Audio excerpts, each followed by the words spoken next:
rebel force has penetrated the shield and landed on Endor. This is where the fun begins. A long time ago, in a galaxy far, far away. This is Rebel Force Radio. Your source for the Force. Star Wars news and commentary. With Jason Swank and Jimmy Mack. I've seen Star Wars 500 times. Star Wars #1. This station is now the ultimate power in the universe. I suggest we use it. Now it's time for Rebel Force Radio. We would be honored if you would join us. Well, look at Chicago once again becoming the epicenter of all things Star Wars. Of course, I'm talking about Hayden Christensen, just charming everybody along with his daughter at the Chicago Cubs game as he was out there, not alone with a number of Star Wars celebrities, including his master, Ewan McGregor. Yeah, the other half of that bromance between Hayden Christensen and Ewan McGregor. Really cool to see them at Fan Expo Chicago. And, social media was just jam-packed full of clips and highlights of their appearance. And as I mentioned, Hayden and his daughter at the Cubs game. So, boy, are you guys, do you got a front row seat at this? You have a Chicago native on this show right here that's going to be breaking it all down with you along with me. If you're new to the program, my name is Jason, and it's so great to be with you all here once again for Rebel Force Radio, the very, very best, biggest, and most important podcast in all of Star Wars, and we really appreciate you hanging out with us for the next couple hours as we give you the latest in Star Wars news and commentary and thoughts and theories and all that you've come to expect from us here at RFR. So strap in. Great to be with you as it is each and every week. As I said, my name is Jason, and with me, that Chicago native I was referring to, of course, is my good friend and yours from Chicago, Jimmy Mack. Hey, Jason. Hey, Star Wars fans. That's right, Jimmy Mack in Chicago. But I did not attend Fan Expo Chicago. I did not go.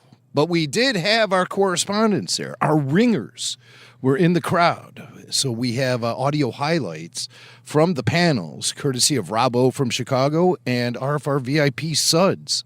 So that's really great. We'll be able to actually go into the convention center, essentially, with those guys and take in some highlights from that panel. And, well, also Manny Jacinto did a panel, too, and he had a few things to say about the Acolyte. So if we have time, we'll get to that. Time is of the essence right now, and the clock is ticking on school students all over the United States. It's back to school time once again. Sure was. Just hit our house of today, this. as a matter of fact. Yeah, I was just reminded of this as I came home today, and I could tell there was some sort of back-to-school open house or something going on at the school in my neighborhood because all of the street parking was completely consumed. So I'm like, oh, here we go again, you know. The traffic jams, the school buses, all of that stuff. And I just, every time we get to this time of year, I always count my blessings that my kids are grown up, so I don't have to worry about any of it. Right, and you're grown up. Sorry, you don't Swank. have to worry about. Yeah, no, I know full-grown adults, even those without kids, that this time of year they get a knot in their stomach because that back to school time is it's just the end of the world, the end of summer, the end of fun, the end of freedom, all of that. I consider myself one of the rare. I like my kids being at home, so I kind of mourn a little bit with them. They're pretty good. They're troopers. They head right back into school, without missing a beat, really. But driving to the day job and seeing the long faces at the bus stop, kids. I laugh at them. Mac taunts. He rolls the window down. I do. Yeah. I just, I'll say, see you later, suckers. And then I yell, freedom. And I pump my fist out the window as I drive off. So look at those sad sack kids there on the corner in the freezing cold waiting for the... Hey, listen, we all have to answer to some sort of schedule and something. That's that doesn't right. go away just because you're out of school. But, God bless Wendy Snyder. She brought me home a back-to-school gift, of course, Star Wars style. Uh-huh. It's a Star Wars composition book with a lightsaber ballpoint pen. Do you see that, Jason? I do. see it? Look at this. Yeah. A lightsaber Yeah, ballpoint yeah. pen.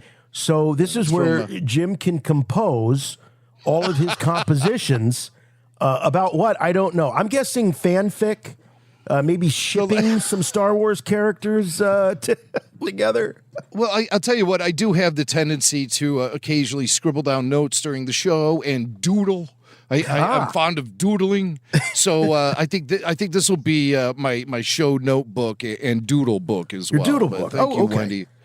really Wendy was cute. really happy to do this. She was really proud of herself that she got me this thing. I gotta say, I think she might be missing having the energy of back to school time present in our household. So she decided to treat her biggest kid with a back to school gift. Now that Star Wars is a theme that's in the back to school aisles, and I always look at that as being that's a win. That means it's still something that they're putting out there for the Utes. Oh, big time, big time. So, I did a search on Walmart for Star Wars back to school items because I wanted to see what the kids were getting these days. Back when I went to school, it was the metal lunchboxes. That was our big back to school item for Star Wars. Maybe some kids had the backpacks and everything. But so I looked up Star Wars back to school items on Walmart.com, and I'm sharing the screen with you now, Jason, so you can put it up. And I wanted to just scroll through it and see what kids are getting as back to school items. The Star Wars kids in the school, what are they getting for back to school items? There's some of the stuff they're showing in here is more like arts and crafts kind of business, Okay. like the Baby Yoda canvas painting art set with easel. That's kind of fun stuff, but Yeah. that's not really what I'm thinking of when I think of back to school. Now, here I we like go. the Chewy pencil case, though. That grabbed A my eye. Chewbacca pencil case, fully furred with bandolier. Is that a zipper? That you close that thing up with. It's made out of synthetic material, not actual Wookiee. So all you activists, just relax. It's not real Wookiee. Don't be throwing blood at Walmart. Yeah, or on my pencil case. But it looks like it's got a little zipper. I like thing that. there.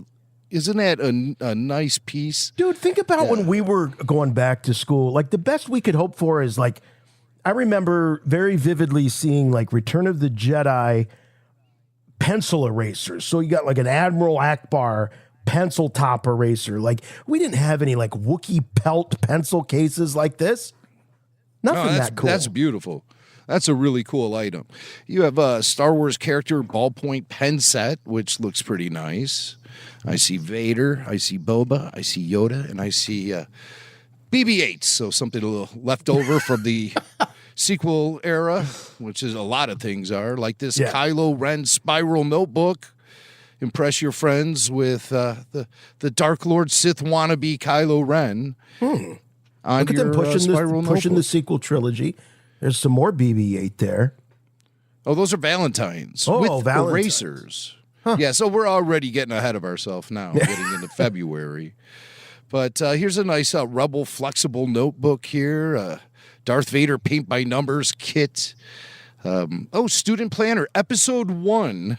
Get out. Student planner. Look at that. They're still throwing the episode 1 stuff out there. This one has, oh yeah, sure, Why, John?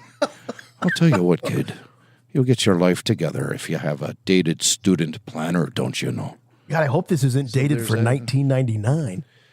Again, on the inside, you have a young Obi-Wan from episode 1. Yeah, this is really interesting. The student planner still available after 26 years. We get ready for school like it's 1999, Yeah, I expected like it to be 99. replete with Baby Yoda, Mandalorian, maybe a random Andor folder or something, but we're seeing sequel trilogy, prequel trilogy. Oh, Here's some come on. figurine Now, erasers. These have to be like, these have to be vintage, being sold Look by at them. dealers or something. Darth Maul, R2D2, Watto figurine eraser, Sebulba. This is definitely left over from 99, you know? Were you can on see the Ollie's dust. website? Where are we?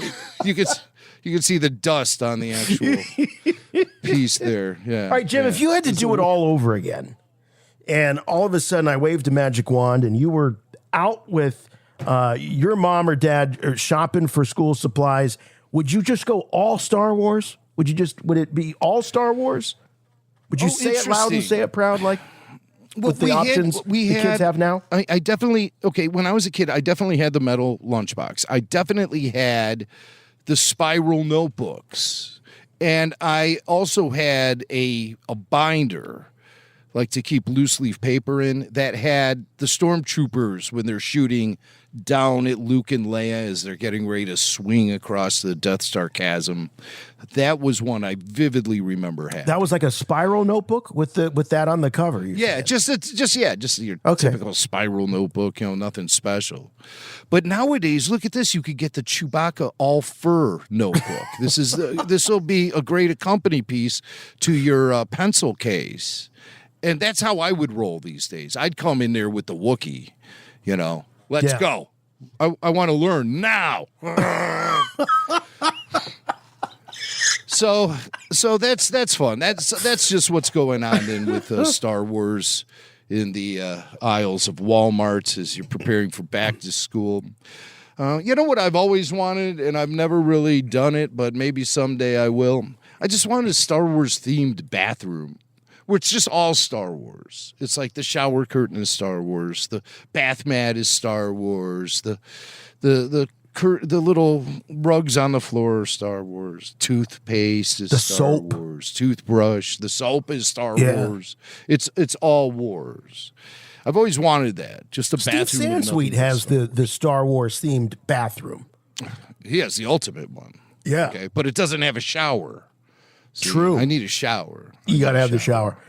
Because the thing that blew me away about Steve's Star Wars bathroom was the Dixie Cup dispenser that had the Return of the Jedi Dixie Cups. And I got like such one of those like just total flashback moments because I remember being a kid and having that stack of Return of the Jedi Dixie Cups. It was, I have a box of that. I have a box of that in my collection.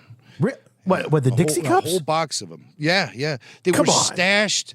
We bought them back in like 1980. And they were stashed in the kids' bathroom at my parents' house, under the sink in the cabinet. Years later, I stumbled across it. And I said, oh, my God, I can't believe this has survived all that time. And so I actually have it right outside the door here. That's insane. In the old Star Wars collection. Yeah. That's cool. If you ever come to visit, I'll show it to you. I would love that. Could I use some mouthwash out of a Star Wars Dixie cup? Or we'll do shots. Shots of tequila, pal. That's something you didn't do when you were a kid. Definitely not. Definitely not. And definitely not with mouthwash. There'll be like some like waxy buildup on the cups that gets infused into the actual drink. It'll be really interesting. So I know you were a little, you got a few years on me, but do you remember the Return of the Jedi cookies? Those Stouffer's cookies. No, I think they were Pepperidge Farm. Or Pepperidge Farm. You're right. They were Pepperidge Farm. Do you remember those? Because there were the chocolate dark side ones, and then there were the light side, like vanilla ones. There's a great video out there of Adam Richman, who is a guy who does a lot of correspondent work on like the History Channel and on specials like that. He's a talking head on a lot of shows that I watch on the History Channel. And he had a show about obscure food, I think it was. And they shot the episode at Rancho Obi-Wan. And Steve presented Adam with an unopened bag of those cookies and allowed Adam to open it up and eat them. And Adam ate them. They were like 30-year-old cookies. Yeah, Oh I'm pretty my sure you can find that gosh. video. It's probably on YouTube. Oh, I or wonder if they were wherever. all dust or if were the cookies still intact in any way. They were intact. They were still Wow. all those preservatives and Well, stuff. sure. you know. But yeah, and Adam's sitting there eating them, and I think he gave them a favorable taste review. Dang. So That is one of he's those a great things that I personality. can- I love him. I can close my eyes and I can remember the taste of those. I can remember the taste of C-3PO cereal, which to this day, I have scoured cereal aisles to find anything that remotely looks or tastes like it. Because, you know, the cereals are all kind of recycled. There's a lot of derivatives of them. Sure. You know, and but I have never tasted anything since C-3PO cereals that tastes like C-3PO cereal. Sadly. That means it was I probably don't- some you know, barely legal chemical. I'll be honest with you. I never tried the C-3PO cereal, and I don't ever even recall, ever purchasing a box of that stuff. I'm shocked because that came out, I feel like it came out either right with Jedi or right before Jedi. And the box used to have these cutout masks of the various characters, and you could, cut them out and put a rubber band on them or whatever. So that was never in the Mac house back in the early 80s, huh? No kidding. No. I can't remember what series. I seem to recall eating a lot of Captain Crunch berries when I was a kid. Like that was that's a classic. My sugary cereal of choice when I was a kid. And I also like those frosted mini wheats. I thought those things were hearty and awesome. And I haven't had that in a million years. Maybe your mom was afraid to buy you the 3POs because she thought you'd want to hold on to the boxes. Oh, Jim's just going to want to save these boxes. Yeah. We have enough of that crap in the house already. She's probably thinking. But yeah, I can't tell you why. Maybe it was the year it came out or something. Maybe I had moved on from sugary kid cereals by the time it actually hit shelves. But yeah, if you could find it, it's Adam Richman. I forget the name of his show. It was like Obscure Foods or something like that for the Food And he's at Network. Rancho, and he's eating those Pepperidge Farm Jedi cookies. Yeah. Steve is feeding them to him, actually. He's wearing like a, Star Wars apron, and he's just like feeding the cookies to Adam Richman. Adam's like, oh, another. It's pretty funny. I'm pretty sure we featured it on the show. Did we really? Yeah, Boy, I'm looking it's been for so it. many years, I'm looking for a clip. Everything old is new again, But hey, while you look for that, why don't we check out the old mailbag and find out what's on the mind of Rebel Force Radio listeners everywhere. Yeah, let's do it. All right. You must contact me. Play back the entire message. What message? Message after the message. The Emperor commands you to make contact with him. It's a trick. Send no reply.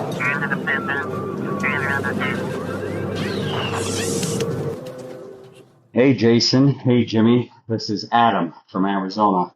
I've been listening to RFR and the old show since the Disney acquisition back in October 2012. So, big fan. Anyways, I was just listening to this week's show when you were talking about how the prequels kind of revolutionized a different way of storytelling and brought a new look to the original trilogy when you watch it all in whole. And you said you didn't think there was any other movie that did quite that, except maybe the Butch Cassidy and Sundance Kid prequel. But a movie that came to my thought was The Godfather Part 2. So it's only a couple years after the first movie's released, and you get to see the young life of Don Corleone. And I'm not the biggest Godfather fan. I mean, I liked it like everybody else, but I gotta imagine when you go back and watch the first movie, it kind of would probably change the way you view a lot of that movie, seeing where he come from and the type of life that he had before that movie. So just something I thought of. Really enjoyed the show. Keep up the good work. Look forward to your show every week. Thank you very much. May the force be with you. Well, that is a great observation. Jim and I are both big fans of The Godfather. That I got to confess, that one sort of slipped my mind when we were talking about this. But it fits, Jim. I mean, I remember when George was working on episode 3, Revenge of the Sith, and he looked at Order 66 as being sort of modeled after the end of the first Godfather movie, when the five families, the heads of the five families, are all being taken out by Michael, who just ascended to the throne as Don. So George is definitely aware, being a good, close personal friend of Francis Coppola, of that saga and those stories and the way they were told. It's quite possible that this idea of prequel and being able to tell a story that then changes the way we look at another story that we're more familiar with was something he might have drawn from. He might have drawn from The Godfather. I know you're going through the secret history of Star Wars right now, and as you get into the prequel era, are there any references to The Godfather and Coppola's, the order that Coppola was telling that story with relation to the prequels? No, not at all. Not at all. The thing is number one, I never used Butch Cassidy in the Sundance Kid, the early years, as an example of a prequel that may have changed your perception of the original. Of the original, okay? Right. Yeah, I just, all I said was that was the first time I ever heard the term prequel being used. I'll tell you right now, I never saw Butch in Sundance the early years, and I have no plans to. So that's not what we were citing as an example. I was just saying that was the first time I ever heard the term prequel being used. Right. Back in 1979 or whatever. That was the subject at the time. Was I had said that I didn't recall hearing the term prequel until George's trilogy was being talked about there in the mid to late 90s. Right. Now, see, the thing is, though, is I think what we were talking about specifically is how the subsequent films in the Star Wars saga, as they were being released, changed your perspective of the original films, especially the original trilogy. Now, of course, you could look at it in three different ways. The Star Wars original film from 1977, Star Wars A New Hope, that stands on its own. And then the original trilogy stands on its own as a different kind of story. And then when that gets expanded upon with the three films of the prequel series, and it creates the Star Wars saga, then it becomes an even different story. Now, my question is, if you're gonna compare Godfather and Godfather 2 to the ways that the subsequent films in the Star Wars series changed perspective of the original stories, then I want to know, how does the flashbacks in Godfather 2 change your perspective of Godfather 1? How does it change your perspective? Okay, that's my question. I have an answer for that, because I remember the first time I saw these movies, and I was just a young teenager. And after seeing the first one, I was surprised, probably because of my age, of what the conditions were that young Vito Corleone came to America under. I was also surprised of some of the prejudice that Italian Americans were faced with, and and how they were being taken advantage of in these neighborhoods. And so it didn't excuse the turn to crime, but it explained how someone who comes in, who's otherwise innocent, an innocent kid, could see crime as the only way to achieve success. So in that sense, it certainly, I think, changed my perception a bit. Well, I don't know if it changes a perspective as much as it does just apply you with knowledge about a character. What the Star Wars series does is it turns a lot of our previous knowledge inside out and upside down. I am your father. Okay, right there. That changes everything. Okay. So when you go back and you watch the original film, it really changes your perspective. Yeah. George Lucas, when he was releasing his films, he never was changing the story. The story evolved over time through the creative process as it naturally does. But he didn't ever change the story. He changed our perspective on the previous chapters after we kept seeing these new additions. And I like for Godfather to do something like that, it would be like the flashbacks would have provided us with we would see young Vito dying like on the boat to New York, and his brother then assumes the name Vito Corleone, and it's like, oh my God, we're not actually, that's not the original Vito. And then we find out the original Vito didn't die, he actually survived, and he comes back to take, it would change everything. So you're looking for something bigger than just more context or more perspective. Right. You're looking for an actual story change due to a revelation that you get later. Yeah, and that's what Star Wars has done time and time again. That really changes your perspective of the original films and all the films previous to the latest chapter. Once you see it, it's like, oh, well, that kind of makes everything different as far as X, Y, and Z.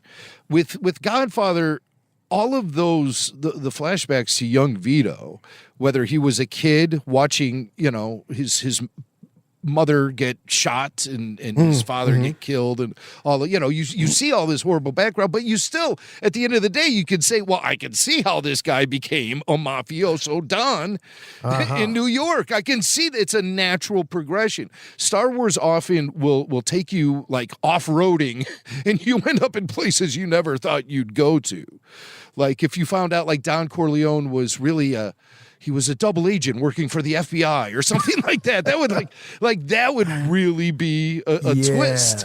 And it wouldn't be an effective one. I'm not making suggestions for ways to make The Godfather better, people. So don't write me telling me my ideas are terrible because I'm not attempting to polish off The Godfather. Right. We're illustrating a point of how significantly the revelations in subsequent film releases changed not just perspective, but the story in a lot of ways. I mean, it changes the story. Vader being revealed as Luke's father changes the story of Episode 4. The story is all the same story. It's just it's changing our perspective of it. That's what I mean by that. Okay, but you could say, look, if you didn't know that Luke was Vader's father, Vader was Luke's father, excuse me. If you didn't know that, know what you mean. Then you're watching Episode 4 and you're watching Obi-Wan Kenobi. You think you're watching him duel against the guy that betrayed and murdered Luke's father. Then all of a sudden you're watching it a few years later and you realize, no, you're watching him actually duel against Luke's father. I would suggest that changes the story. It comes real close to changing the story if it doesn't change the story. I know you're using the term perspective, but I think it's even more dramatic than perspective. Well, I wouldn't say it changes the story. It certainly pushes the story into hardcore evolution and makes us really, if it pushes us to go back and rewatch the original films, and then we're seeing it from a different angle going, oh my God, this is Anakin is going to grow up to be evil, and he's such a cute, wonderful kid growing up. Luke is going to learn that he is the son of the most evil guy in the galaxy, and who would believe that he was the most that could even happen? And then Obi-Wan throws at us the certain point of view, and isn't that lesson all about a matter of perspective? Yes, it's true. It's true. But I just want to go back and say, you think that Ben Kenobi is fighting one character that's been established. But in reality, he's fighting another character that was also established. Both characters were established. So I just think that George even went a step further than perspective. And I totally get what you're saying. I'm not trying to crap on your point. I'm just saying it's probably the most dramatic perspective change that you could imagine in a major film like that, where it does change the actual character in terms. You find out they're the same person, obviously, but up to that point, they're talked about as if they're two different people. Right. I mean, when you watch the duel between Obi-Wan and Vader, when you see it the first time, it's like, oh my God, these guys, they used to be friends from what we gather here. You know, they were partners in a sense, and now they're fighting to the death. But then after you see Empire, you're like, oh my God, Obi-Wan is fighting Luke's father. And then you see Jedi, and you know that despite the despicable act of killing Obi-Wan, Vader will eventually redeem himself. Yeah. So it all becomes these dominoes start falling. So every time you go back and watch the original Star Wars, you're seeing it from a different point of view. And then even the Kenobi series did a real number on A New Hope, you know? So when you go back and look at it again, you know, when I last met you, that means an entirely different thing now, thanks to the Kenobi series. So, but the learner, yeah. But with Godfather, when I go back and watch Godfather 1, after having all the knowledge that gets thrown out about the character of Vito Corleone in Godfather 2, it doesn't really change the way I watch that film.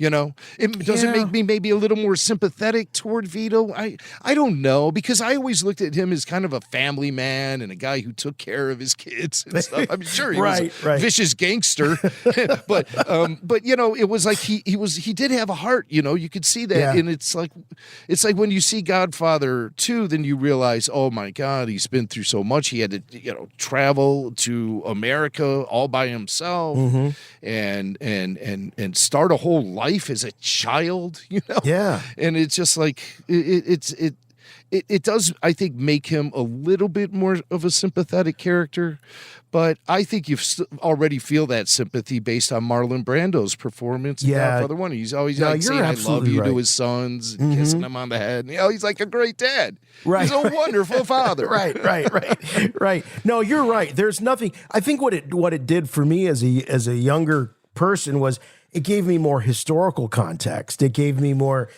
so I could place the character in history and time in a better way. But you're absolutely right. There's nothing that comes close. And I'd love to hear back from our caller because he used it as a comparison.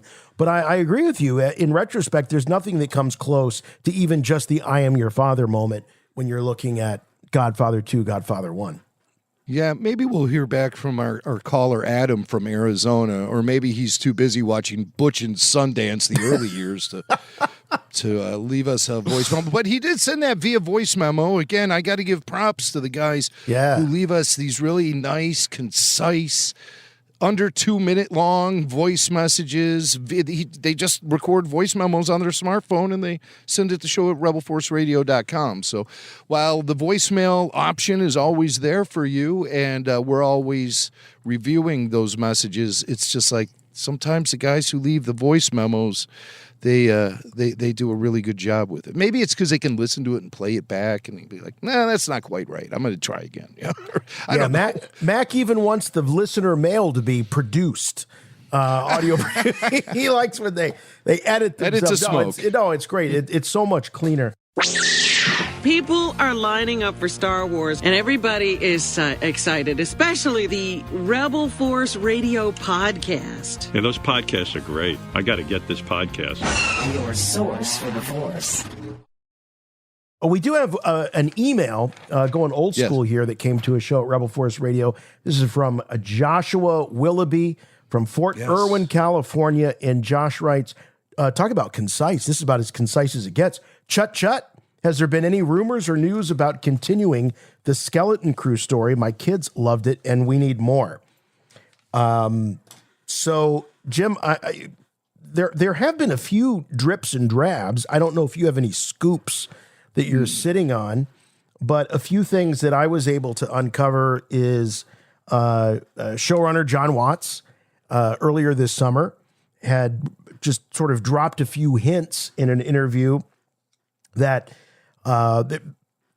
could be a possible season 2 or maybe even a spin-off movie. Nothing was officially greenlit, but he said that he was certainly open to the idea of doing more with those characters. Jude Law also said that he was game to return to the galaxy far, far away, but his fate, his fate is uncertain. Yes. But he was game for it. And then there's definitely been, I know some people are calling it sort of I wouldn't use this term, but like an antidote or sort of the anti-Andor. So once you get done with Andor, it's pretty heavy. It's pretty dark in places. If you want something a little bit more whimsical and Star Wars meets Goonies, as it's been referred to, go watch Skeleton Crew. So some people have used Skeleton Crew now as a palate cleanser for Andor.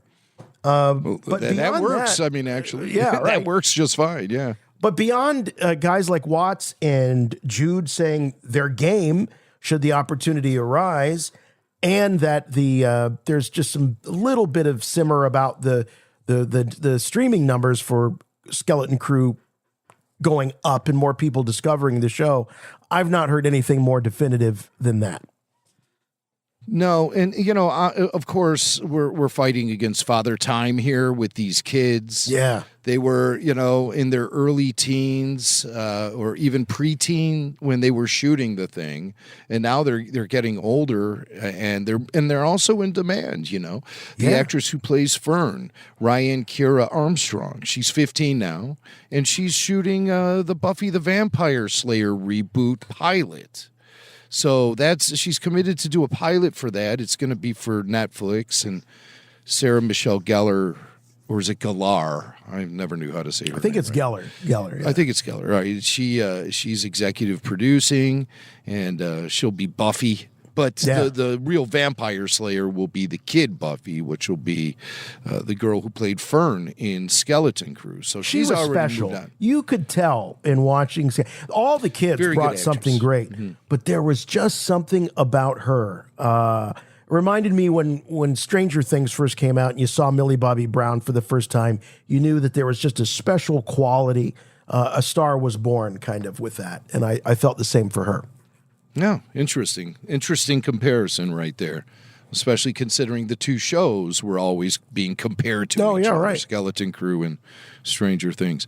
Then you have Ravi Cabot-Conyers, who played Wim, and he's 14 now, and he signed on to be in Jon Favreau's Oswald the Lucky Rabbit. It's a live-action / animated Disney production based on one of Walt Disney's earliest animated characters, Oswald. Oh, interesting. See, Walt had created that for another movie studio, Oswald.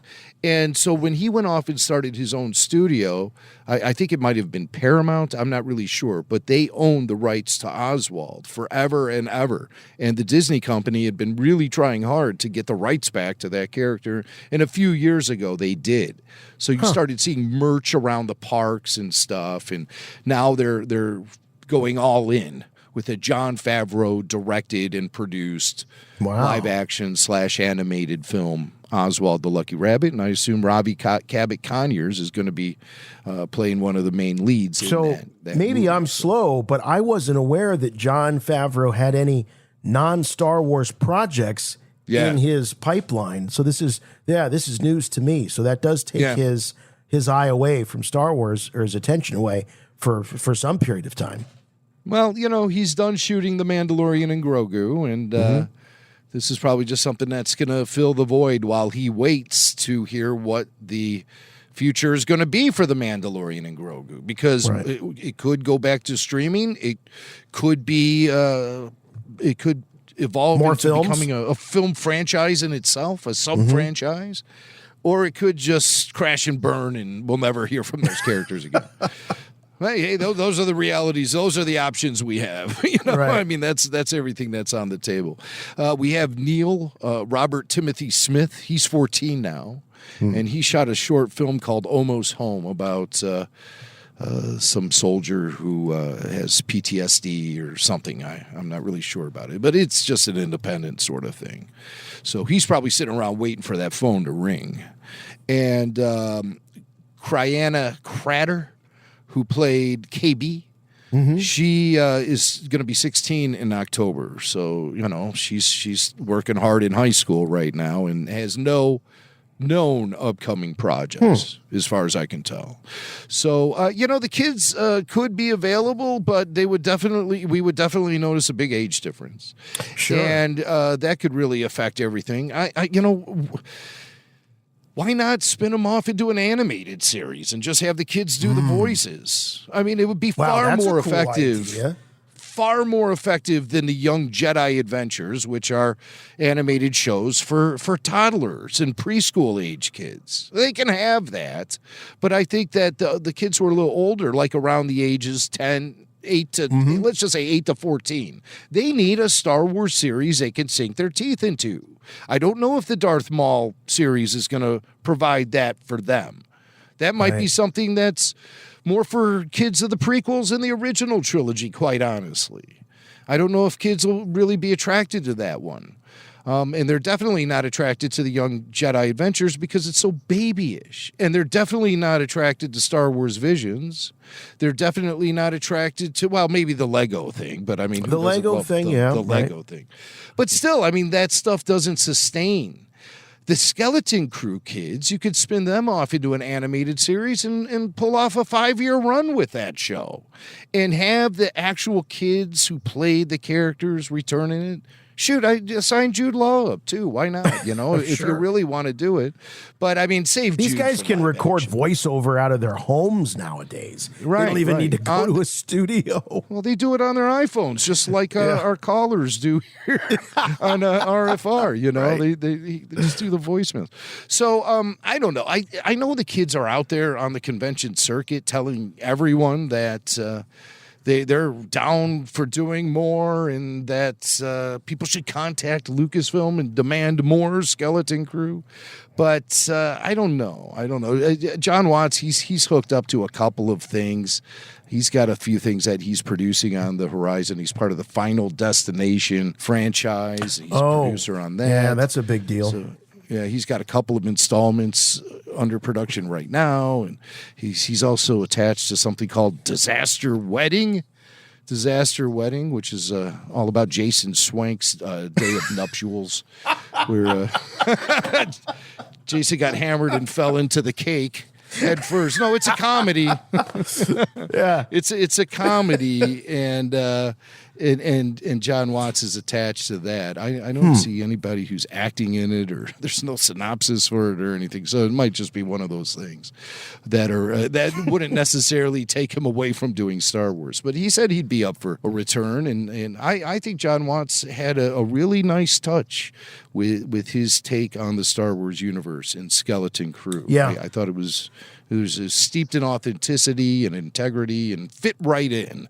So I would love to see him come back for something else. It doesn't have to be Skeleton Crew for me. So I think he brought something special to it, some magic, and we as we always do, we approach all of these shows with an open mind, and I think we enjoyed Skeleton Crew more than we thought we would. And we got a great after-show series about it. So if you're new to Skeleton Crew, maybe you just started watching it for the first time, go to Rebel Force Radio over on YouTube, and you can listen to all of our after-shows as we broke down every single episode as they aired and premiered on Disney+. And it was a good time. The callers that we took were all real positive about it. We just sunk our teeth into the story they were telling. And they weren't worried about who this character might really be and who, sometimes we get so into that, and it very rarely pays off for us. Yeah, it was the rare Star Wars event that came without a ton of baggage attached to it. Yeah. And we were grateful for it. So Skeleton Crew is definitely worth watching or rewatching if you're looking for something to eat the time while we wait for the Mandalorian and Grogu film and the Darth Maul series. I'm still speculating the Darth Maul series will be released before Mandalorian and Grogu, like a January, February type release window. or January to March, depending on. We don't even know how many episodes the series is going to be. Right. I hope it's meaty. I hope it's a big, meaty, long I'm trying to series. think. The Bad Batch was 12. Series. Was Bad Batch 12? I think Bad Batch was 12. Yeah. So, yeah, I would like to see it. But I don't want to see these, like, one episode's 22 minutes, another episode's 32 minutes. I don't know why they can't just give us a solid 45, 50 minutes of programming. These 20-minute episodes. Well, that'll probably be what we're dealing with the animation. Probably. Yeah. But the live action, we've talked about how. Yeah. We definitely would like to see more meat on the bone. Right. So that's part of the RFR drinking game somebody out there is playing. When we say more meat on the bone, they have to drink. So you guys thought I forgot about that, didn't you? You thought I forgot about it. Well tell your livers. If you want more meat on the RFR bone, the best way to do it is over on Patreon. Go to patreon.com/Rebel Force Radio. And if you are new to Rebel Force Radio, and we know this audience, we see the numbers that's growing by leaps and bounds all the time, you may not know that there's even more RFR that can be available to you, including exclusive podcasts that you can't find anywhere else. They're behind the paywall there on Patreon. So there's always something new to discover on Patreon. So, Jim, what's the latest? Well, with Patreon, as always, you get exclusive bonus podcasts, you get full show video, you get ad-free RFR, you get early bird releases, and access to an incredible community of great Star Wars fans. One of those guys in the community is RFR VIP Kurt Bear, who joins me for the very first time on RFR Q&A 260, Star Wars Interactive. And this is such an impressive story of fandom that comes from Kurt Bear, who takes us from all through his fandom, from childhood to today, where he now exists as a very talented tattoo artist. And he will be joining us at RFR at Rancho Obi-Wan. And he will be giving a poster away of his Star Wars tattoo art. And it's amazing. And you might even find some RFR Easter eggs within the poster, like a Puppet Lando, anyone or something. So it's going to be really great to be able to meet Kurt out there. And it's just to get to know him via RFR Q&A number 260. Star Wars Interactive it was just really great. Kurt does it all as a Star Wars fan. He lined up for the films months in advance during the prequel era. He collects Star Wars memorabilia. He attends conventions. He participates in cosplay. He creates fan films. He does it all. So he's the Star Wars fan who interacts with Star Wars by doing it all. And there was a period of time where I thought every fan did everything Kurt did. And then I realized, hey, there are those out there who do it, and they deserve a pat on the back. And that's what RFR Q&A is all about, week after week. So that comes at you just about every week at RFR on Patreon. We've done 260 shows, so obviously it's coming at you fast and furious. Get to know fellow Star Wars fans, hear their story at RFR on Patreon via RFR Q&A. And like I said, it's a great hang at in the website. You get to interact with the community. You can join for free, and that does give you access to some features. But of course, the higher up in the tier levels you go, the more you get in return. Bonus podcasts all the way up to hosting your own episode of RFR Q&A with me. So that's how it goes at Rebel Force Radio on Patreon. We don't want anybody to be left out. If you're just curious, go ahead and join for free. And then if you see what you like, you might want to upgrade into one of the higher tiers to get more Rebel Force Radio. So join us, patreon.com/Rebel Force Radio. I have good news for you, my lord. That's good news. Come closer, I have good news. All right. Well, it's always good news when we have new Star Wars to talk about. And one of the things that we've been covering on the show for a while now, going back to November of 2024, is this Simon Kinberg project, which we now know is a trilogy of Star Wars films. And Jim, Simon hasn't talked a lot about any of this on record. There's still a heck of a lot under wraps, and they're not really divulging a whole lot. We have some rumors. We know that this is likely going to be 10, 11, and 12, going out beyond the sequel trilogy, going to push Star Wars further into the future. But is there Rey? Is there Finn? Is there Poe? Is there none of this? We know. But certainly anytime Simon Kinberg is in front of a microphone, we are interested. And I guess recently he's made some comments. Yeah, he's been doing the rounds. He's promoting his show Invasion, which is on Apple Plus, and Simon is co-creator and writer and producer on that show. So he's out talking to media, and of course, they want to know about what the future is going to be like for Simon Kinberg in Star Wars. And in this clip, he's talking to Nerdopolis. Nerdopolis. Our friends at Nerdopolis. Takes one to know one, right, Nerdopolis? Right. So so he talks about how the saga, how it shaped his childhood and how he hasn't lost that enthusiasm for Star Wars even as he is developing his own Star Wars trilogy for Lucasfilm. I mean, Star Wars was the thing for me when I was a kid. I mean, there are pictures of me all through childhood wearing Star Wars T-shirts, sweatshirts.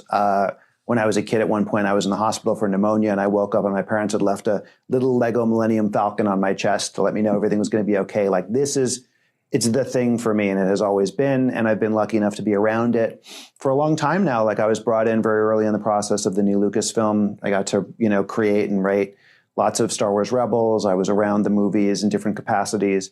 So it's been a dream come true. It's not even a dream come. I couldn't have dreamed it. Like, it would have been a dream just if you had told me there'd be more movies.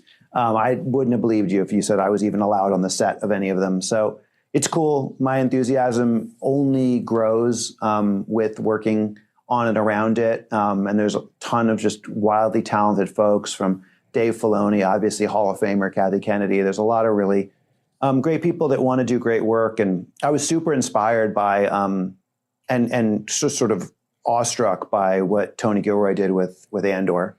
I thought that was about as good of science fiction storytelling as you can do in any franchise. So I'm very enthusiastic about it. I've always been. I always will be. Oh, it's always fun to hear these guys tap dance because there's so little they can actually say. But listening to Simon, he reminds us of his Star Wars pedigree. He reminds us that he was there breaking stories for Star Wars Rebels, which is obviously it endures. We got Ahsoka, which was a continuation of Rebels.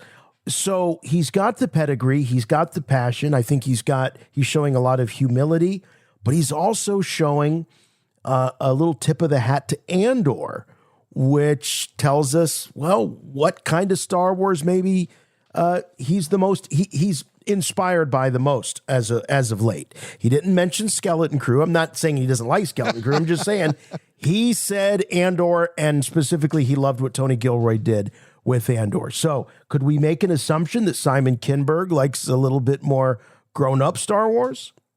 I think we can. And the key word there is inspiration. Yeah. He finds inspiration in the storytelling of Andor. So he might be looking at approaching his trilogy with a more complex bit of storytelling in mind, because he knows that Star Wars fans shouldn't be underestimated, and we can handle more complex storylines. So if that's what he's going to grasp onto, if he's going to take anything away from what Tony Gilroy did on Andor and be influenced by it and inspired by it for his Star Wars trilogy, I think that's nothing but a positive right there, quite honestly. Yeah. And it makes me feel a little more inspired, a little more excited and confident in the work he is currently undertaking as he develops the next big Star Wars trilogy. Will it be episodes 10, 11, and 12? I don't think that's really been determined yet. I would probably say no, but maybe. We know that Disney does not like the Roman numerals, nor do they like making it seem like, oh, they're releasing episode 10. That means you have 9 movies to watch before that film gets released. Yeah. And as ridiculous as that sounds, we've all grown up with Star Wars, but there are new fans emerging all the time. And it's not always a given that they've seen all of the Star Wars films. Even self-proclaimed Star Wars fans may have not seen every Star Wars film. That's just the reality. They're not all super fans like we are here at Rebel Force Radio and everyone listening to the show. I mean, we cater to the super fan here, but we have to remember that there are more casual fans out there than super fans. That's a statement I can make with a lot of confidence. And Andor, what a great place to find inspiration. So excited for what Simon Kinberg can potentially bring to the table for Star Wars. But very little in terms of confirmation about anything other than that Simon Kinberg, the only thing that's confirmed from Lucasfilm is that Simon Kinberg is developing a trilogy that will take Star Wars into the future. We've read everything else into it. Pretty much. And we're led to assume that it's definitely going to be taking place after the events of The Rise of Skywalker, maybe very notable in the time period that separates it from the end of Episode 9. I've heard anything from 10 years to 15 years at this point.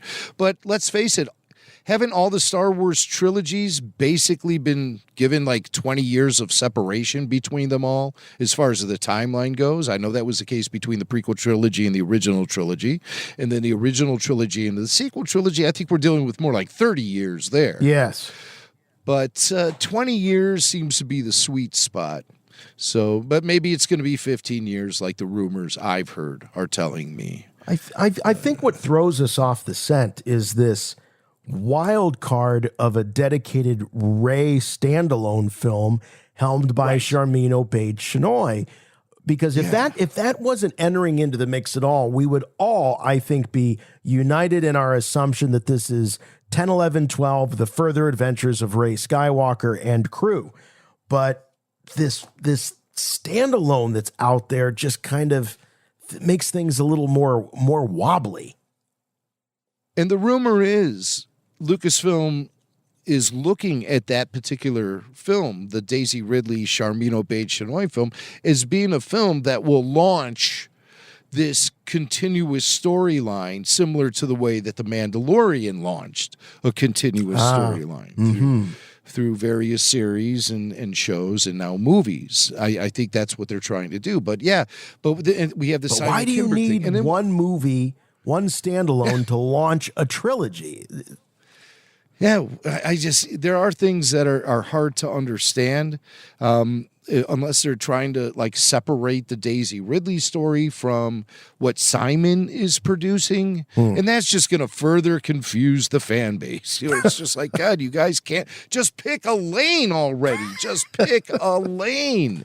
But we'll see how that goes. Again, I'm inspired to hear Kinberg is inspired by Andor, so I find that to be a boost of confidence. But Andor, Simon Kinberg's not the only guy who's talking about Andor. And I'm going to take you guys now to Fan Expo Chicago, which happened last week. And Ewan McGregor and Hayden Christensen had a dual panel, which is really odd because they're never on stage together really answering questions at the same time. I mean, there you see a picture of them waving to the crowd, but it's like Ewan does his bit of the panel, then Hayden comes out, and this is probably when the photo op happened, and then Hayden does his part of the panel. Really? And so, I thought it's they not were like out they're there together. No, they're not like interacting on stage, which I think would be a far more entertaining event. But far more. That's just not how they're doing such great it. Chemistry together. Yeah. I wonder what so I can't believe that the rationale is that the two of them can't sit there and hang out for an hour and be talked to. I wonder if this is just overthinking by the promoters well, we gotta give the people they want an hour with this guy or an hour with that guy, or they want just a dedicated Hayden panel and then a dedicated Ewan panel. I don't know what the rationale would be for that. It's weird. I don't know. Maybe it comes down to the two actors themselves. Maybe they're just more comfortable doing one-on-one Q&As with the moderators. Yeah, but it seems strange because they have such great rapport with one another. Exactly. And they talk about each other occasionally, too. It's like, yeah, I really loved working with Ewan, who's right backstage. Yeah.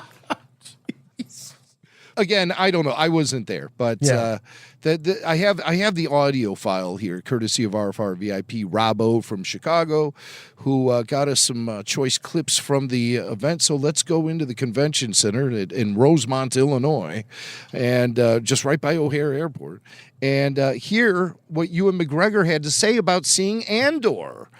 Ewan watched it, and he gives us a little review. Yeah, just recently I watched. I missed it when it came out, and I don't know. I always come to things late. That's just the way I am. If everybody's talking about something, I'm like, yeah, I'll see that later, and then when I watch it, a year later, I'm like, this is really good, and everyone's like, yeah, that's what we were all saying a year ago. But I watched Andor, and I watched the first episode of it at home with my little boy. And then I realised what everyone was talking about, and then watched all of the whole of the first season and all of the second season just on my own without him, because I couldn't wait to get through it all. So good. He watched bits of it with me, but I thought it was great. I really liked it, and then I got really excited. I was thinking, I think I'm in this timeline. I think I could be in season 3, and I got super excited, and then I realized, oh no, there can't be a season 3, So anyway, but I could have, maybe if there was, I could have squeezed in there, He is, I kind of referenced in Andor. I feel like. Sometimes it's in Rogue One. In Rogue One, he's referenced. In Rogue One, yeah. Right, right. He is referenced, yes. Yeah. So, but not in the series. So he's close, but he's a heck of a lot closer to Alec Guinness than he is Ewan McGregor at that point in the character. And yeah, when he gets referenced, it's Alec Guinness getting referenced. Right. I'm sorry, Ewan. I know you want to be squeezed in, but it's Alec Guinness time now. So, you go back to the prequels in that era. But Ewan, so he's always thinking about Obi-Wan Kenobi, it seems like. Mm-hmm. And it really definitely seems like he wants to get back to that character.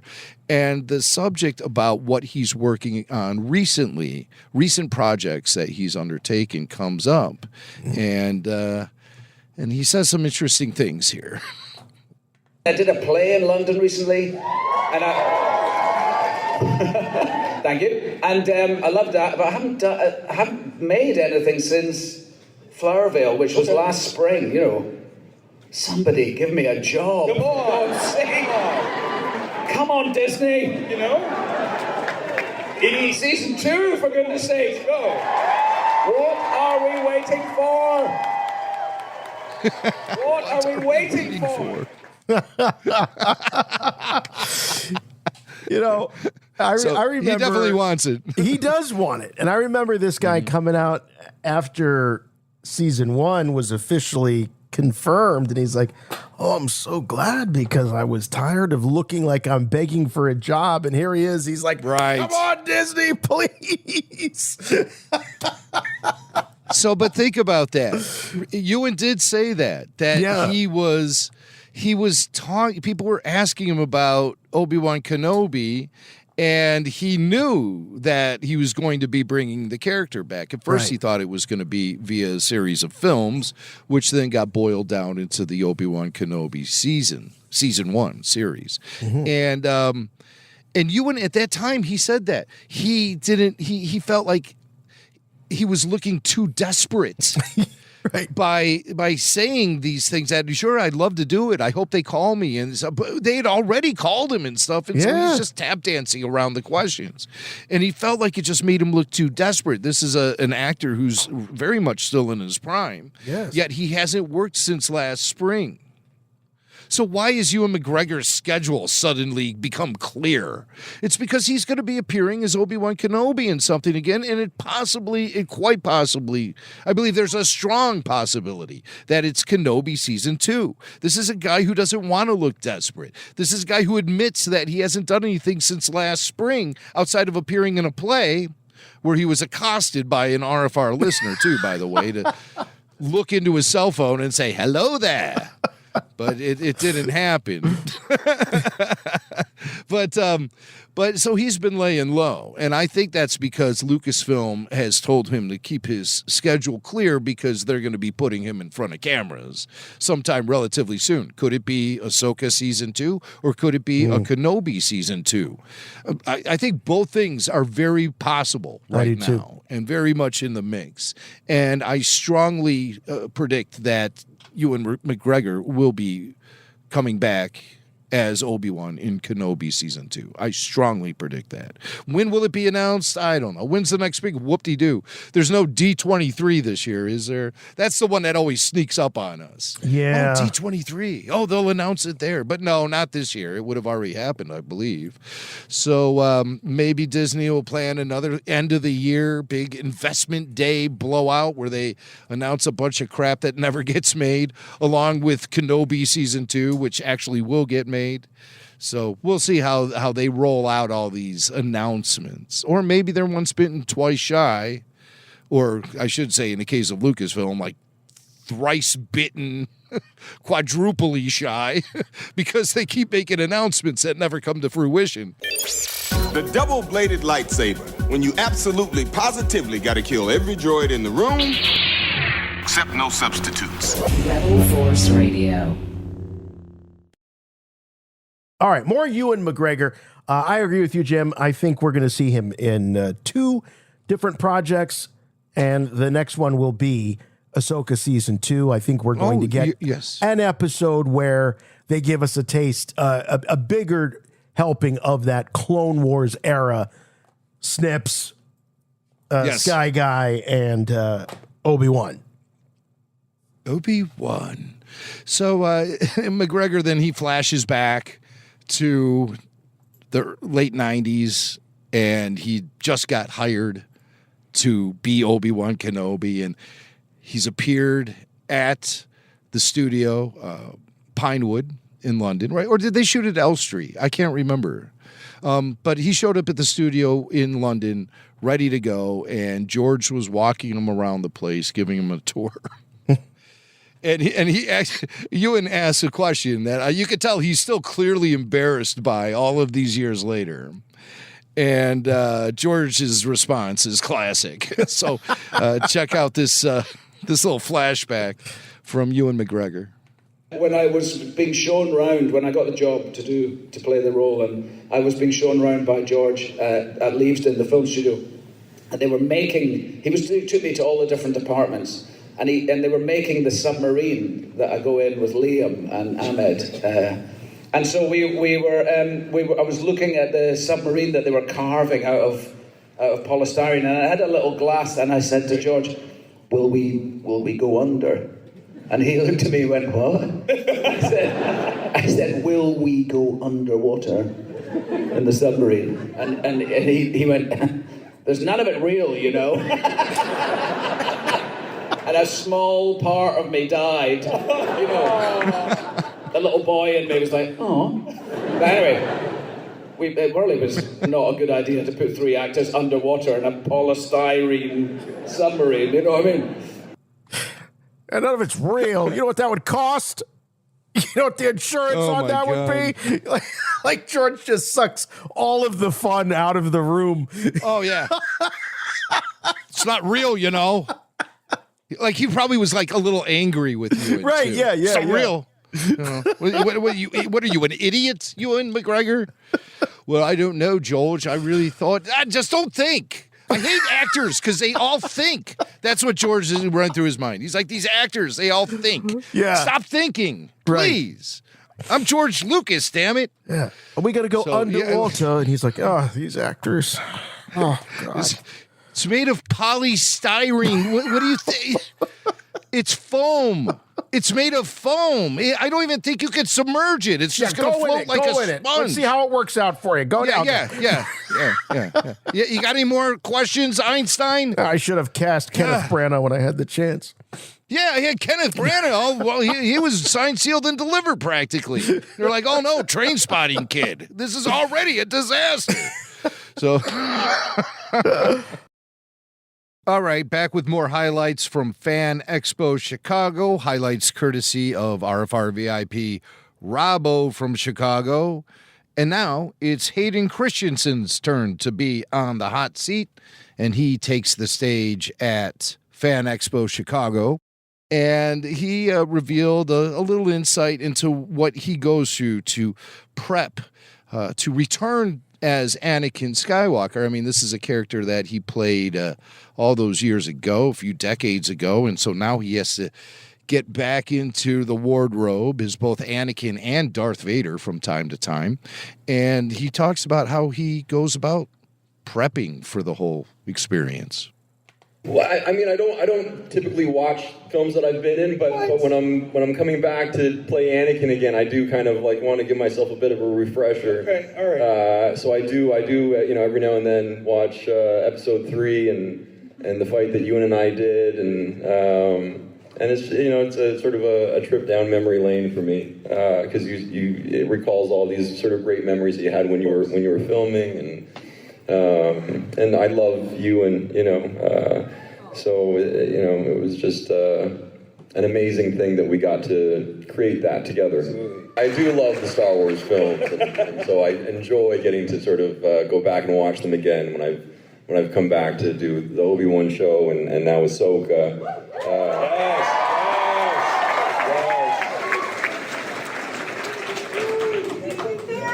Season 2, yeah, just you wait.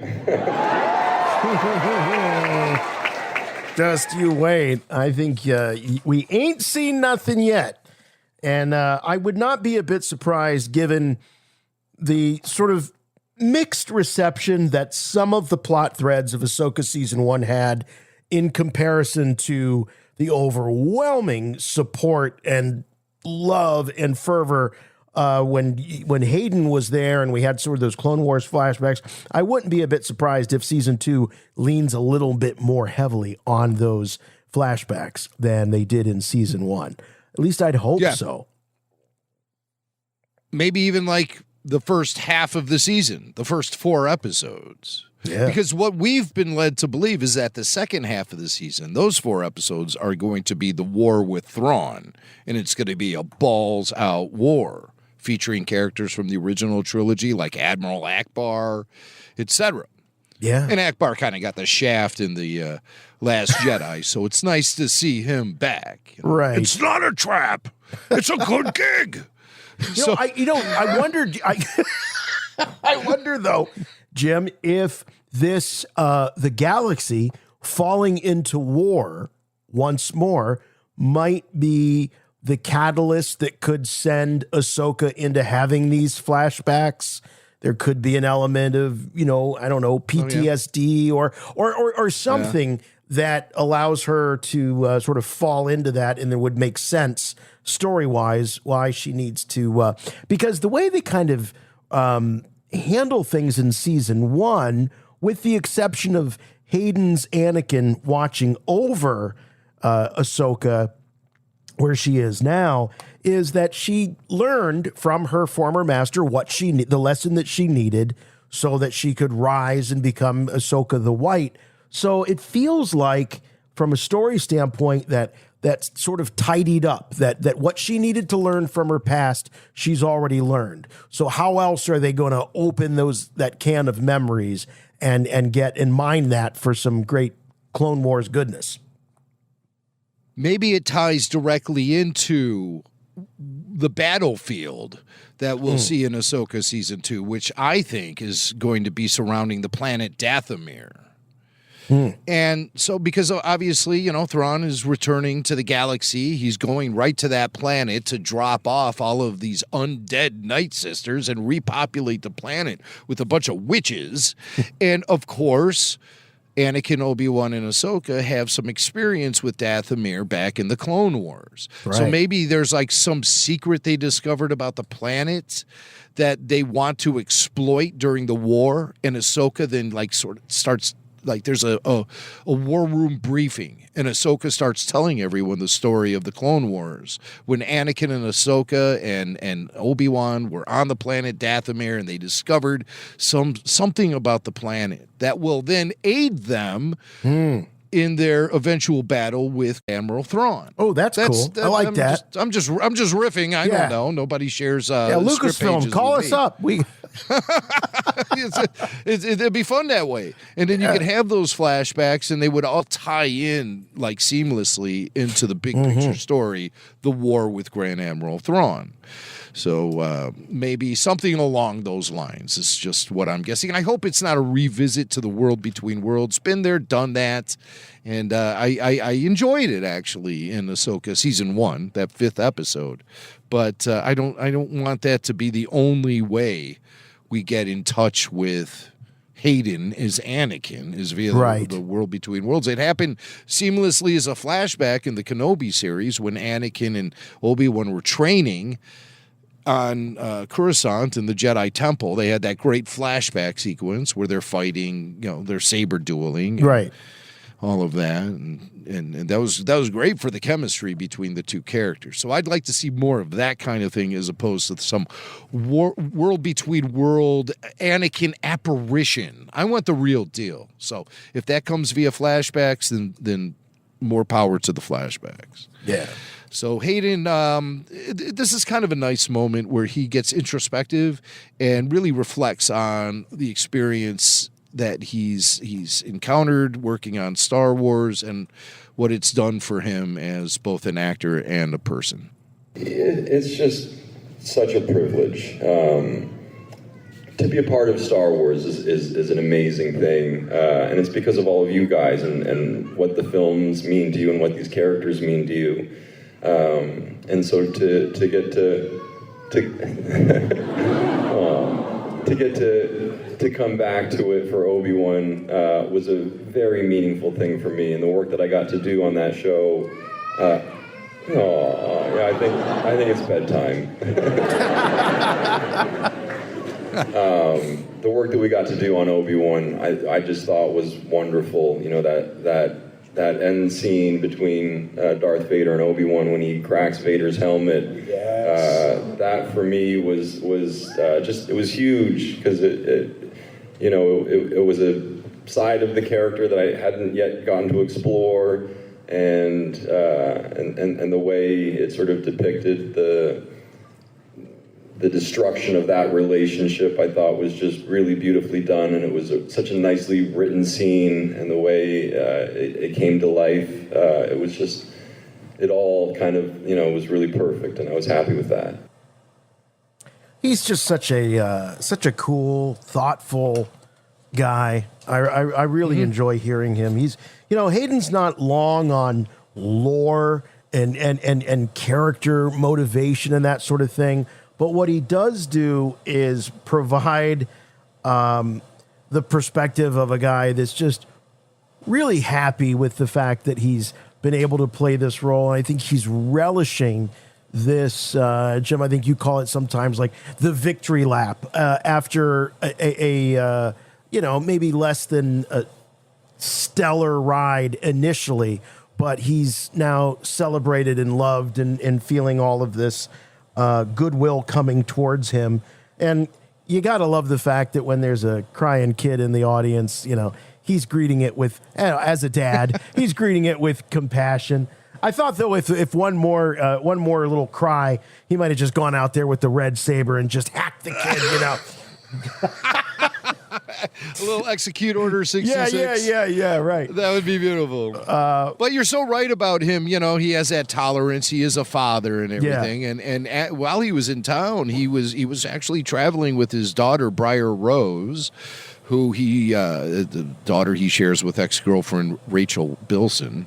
And they visited Wrigley Field for a little daddy-daughter date. And Hayden talked a little bit about it at Fan Expo Chicago last weekend.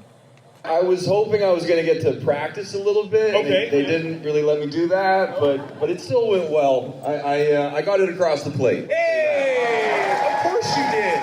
And then I got to sing the Take Me Out to the Ball Game with my 10-year-old daughter, which was just so special to me. It was a nice father-daughter moment. That's pretty so cool. What he did was, I should have set it up a little bit better. He was talking about got it over the plate. He threw out the first pitch. Yeah, which was really, really cool. And now you've seen a lot of those, Jim. Those first pitches and celebrities working in show business there in Chicago. How would you rate Hayden's performance in terms of the first pitch?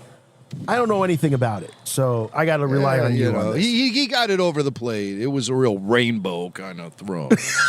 He wasn't exhibiting any of the sort of like fastball. Okay.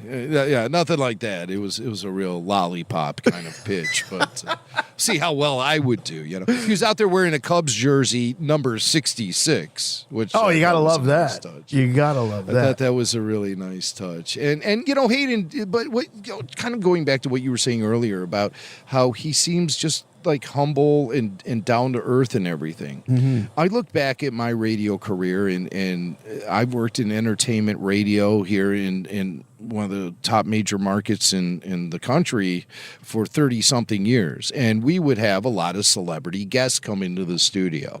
And there was always this thing we would say about the people that we felt were really awesome, genuine, down-to-earth people who weren't star-tripping and things like that.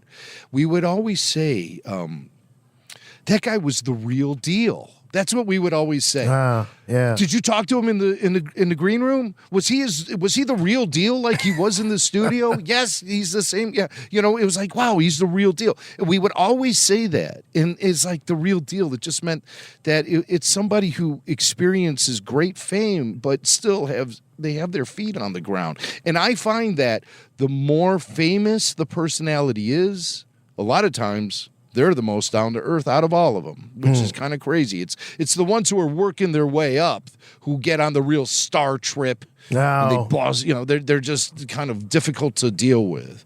But the ones who have really established themselves and are sitting on top of the mountain, they seem to have an awareness about that, and they're very down to earth people. When you get if you have the opportunity to get to know them or just be with them in a personal one-on-one minute. So Hayden Christensen to me seems like the real deal, and we've never met him. We've never interviewed him. Someday we will. Yeah, I'm looking forward to that at some point. Yeah, we've never had him on the show. And if we do it, we're not going to do some kind of like drive-by interview at a convention center where we get 5 to 7 minutes with him and it's just real weird and awkward. No, it'll be like classic RFR interview where we spend an hour and a half and we get under the hood of his career and his personality.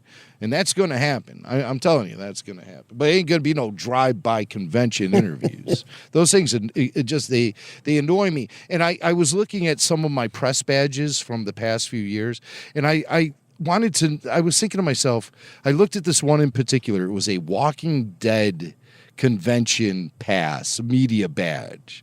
And I was like, why do I have this? I was like, oh, yeah. I went to that thing and I talked to Ming Chen from Comic Book I remember Men, Dylan was like super into Walking Dead. Of course, So I took Dylan. Yeah. Dylan was a super fan of, and he was 12 at the time. He was just an absolute super fan. But I was looking at it and I said, why do I have media credentials for this? And it was because I was talking to Ming Chen. It was just one of those crappy convention center interviews where it was just like I felt like he was really phoning it in, and I didn't really even feel very inspired myself. And that was the show when I said, no more of these convention interviews. Never again. I'm not doing them anymore. These are they suck, and Lord knows I did plenty of them. You know, it was a real like look in the mirror. You know. Come to Jesus kind of moment. It's like, dude, stop doing these things. Well, what the opportunity that the conventions open up is maybe that's when you agree, like, hey, yeah, let's hook up and let's do an interview some other time. Yeah, where we have more time, and you can call us up. So, yeah, right, yeah. But so, I looked at that badge, and so it was 2015 was when. So it was 10 years ago, and we pretty much stuck to that. I don't think we've done many convention center interviews in the last 10 years outside of Wedge Antilles, because Dennis Lawson, that was his first Star Wars convention ever. Yeah, in 2017. So we interviewed him there, but it wasn't us like hovering over his autograph table. We were like backstage in a controlled environment where it was comfortable and we could focus on each other and actually have a legitimate conversation.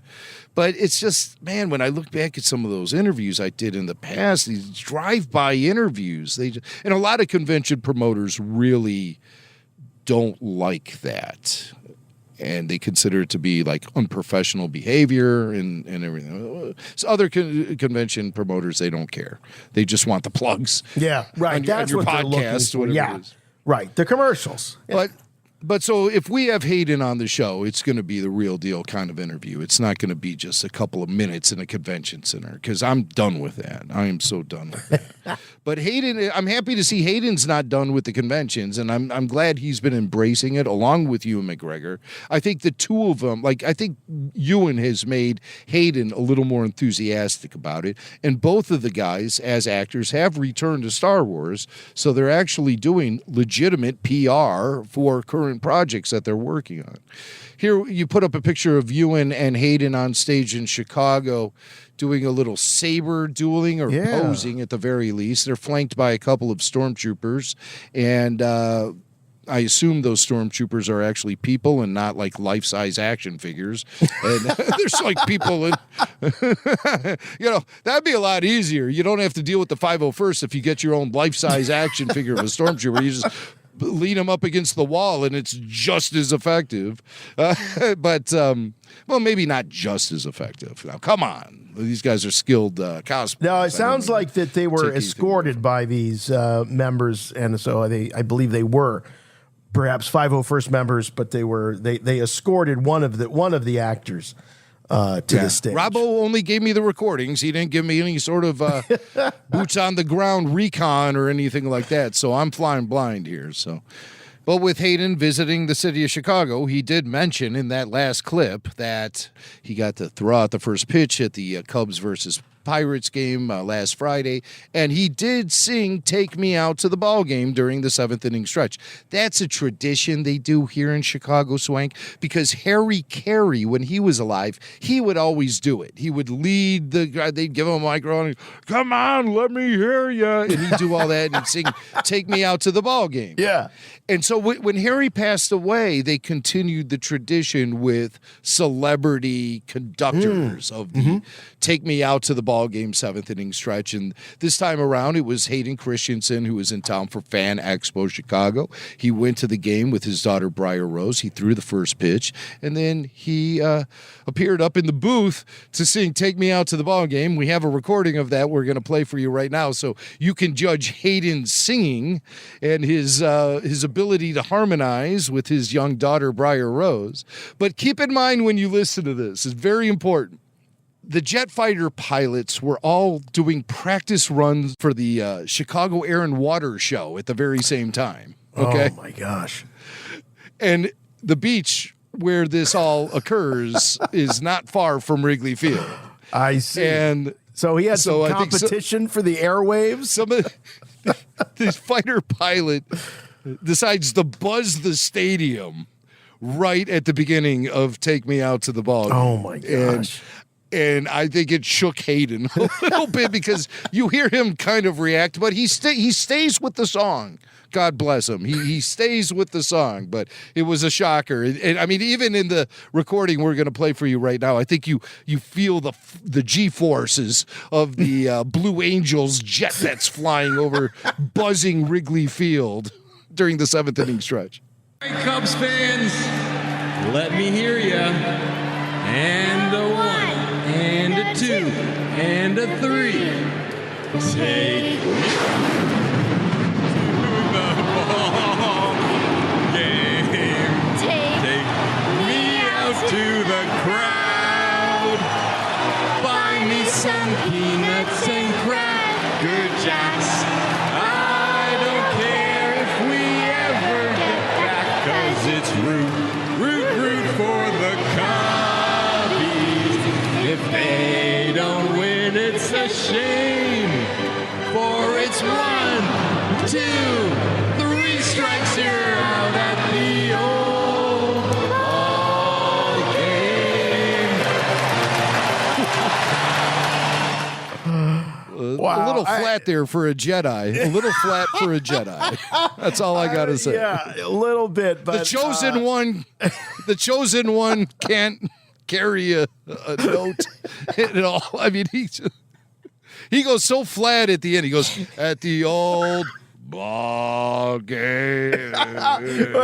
Meanwhile, fighter jets are flying overhead like they're TIE fighters. It's total mayhem. Well, I got to say, though, I give little Briar Rose, I give her 2 thumbs up. She kept it together real well, and I think she did. She was more on pitch than the old man, but it was a very heartwarming thing. And if you aren't an All Access member and you haven't seen this run across your social media feed, look up the video because it's really a sweet moment between a father and his daughter there at the Cubs game. And it definitely, if I needed to be endeared more to Hayden Christensen, this did it because he's seems like a good dude, as you said, Jim. The real deal. He is the real deal. He is the real deal. Now we have some highlights from Manny Jacinto at Fan Expo Chicago, but we're running a little short of time, so I think I'm going to push that back to next week. Suds of RFR VIP. Suds, he was there and he was at the panel. He captured all these audio highlights, but we're going to skip that because we have to pay tribute to an actor who made his mark in the Star Wars prequels, and he passed away recently. So stick around for when we come back, and we will pay tribute to that actor from Star Wars Episode 1. Rebel Force Radio. May I present Supreme Chancellor Valorum? Welcome, Your Highness. It's an honor to finally meet you in person. Thank you, Supreme Chancellor. Terence Stamp, British actor Terence Stamp. Did you know that Valorum had a first name, Jim? Finis. You're right. Right. And I didn't even hesitate. You didn't. That was way too fresh, way too in the front. Rolled off the tongue a little too quickly, Jimmy Mac. Finis Valorum. He's an actor that carried a heck of a lot of gravitas. I came across this quote about the actor. It was The Guardian. Now, he's a very accomplished actor, both on stage and on screen. They said that he was the master of the brooding silence. Ooh. Like, wow, that is Terence Stamp right there. Yeah. And for those of us that grew up in the 80s, we remember him as that goes back to 1978, late 70s, early 80s. The iconic General Zod from the first 2 Christopher Reeve Superman films, 1978 and 1980. Because those two movies, I forget about that. They were filmed at the same time, essentially, Superman 1 and Superman 2. So they kind of tell one big contiguous story, but very short appearance in Superman 1, then came back in Superman 2 in a big way. So definitely one of those faces that you didn't forget. And contributed a lot to film and stage. But I thought that quote, "the master of the brooding silence," because we don't see him emoting a whole lot as Chancellor Valorum, but he does lend this sort of gravity to the role. And George was always very specific about his casting, where he wanted you to know immediately when you saw the character what they were about. So by putting a guy like Terence Stamp in that role of Chancellor Valorum, you knew that this is somebody with clout, authority, grace, a dignity. Because I think George really saw Valorum as sort of a victim. I don't think that Valorum was necessarily a corrupt politician like we would later see with Palpatine. I think the guy was really trying to do what he felt was best and what was right for the galaxy. I believe at one point George even described him as being a good man yet beleaguered, and compared him to Bill Clinton of all people, who's just a guy who's striving for change, but just the pure nature of the system was so overwhelming that he just couldn't navigate through it. And you can even say that about a lot of politicians, where they enter into the realm of politics really desiring to do the right thing to help people, but they realize that the bureaucracy of the system, there's so much red tape, it's really impossible to get anything done. And that like earnestness, I think, of Valorum made him an easy target for Palpatine, who set him up and knocked him down like he was a freaking bowling pin. And we never really got to learn too much about him. I believe there is a novel out there that sort of is a prequel to The Phantom Menace, and it gives you a little bit more background on Valorum. Can't remember the name of the book right now off the top of my head, and I wish I didn't bring it up because I can't remember the name of it. But I read it. I mean, I just can't remember the name of it. Just look up like Valorum Star Wars novel expanded universe and it'll pop up. But I'm not going to do that. So Terence Stamp, beyond Zod and beyond Star Wars, there's a film he did in 1999 called The Limey.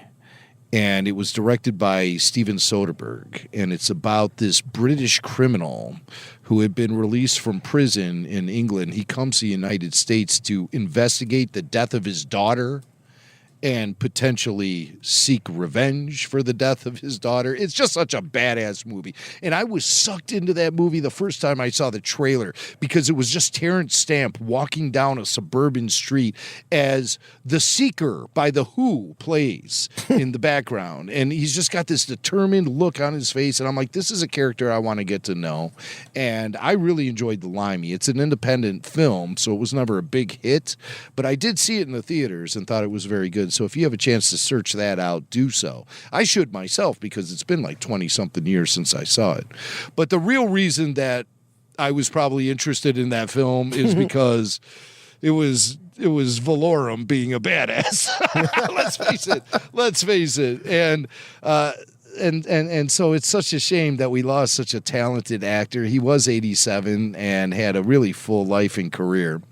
But as far as his recollections of his experience in the Star Wars universe, mostly those came via print interviews. But I did find an audio interview of Terence Stamp being interviewed by Peter Serafinowicz, who, oddly enough, was the voice of Darth Maul. And he was also supposed to be the voice of Darth Maul in the Solo film. He recorded his lines, and at the last minute, the production department decided to go with Sam Witwer to maintain consistency between the animated Maul and the live-action Maul as they attempt to push that character forward.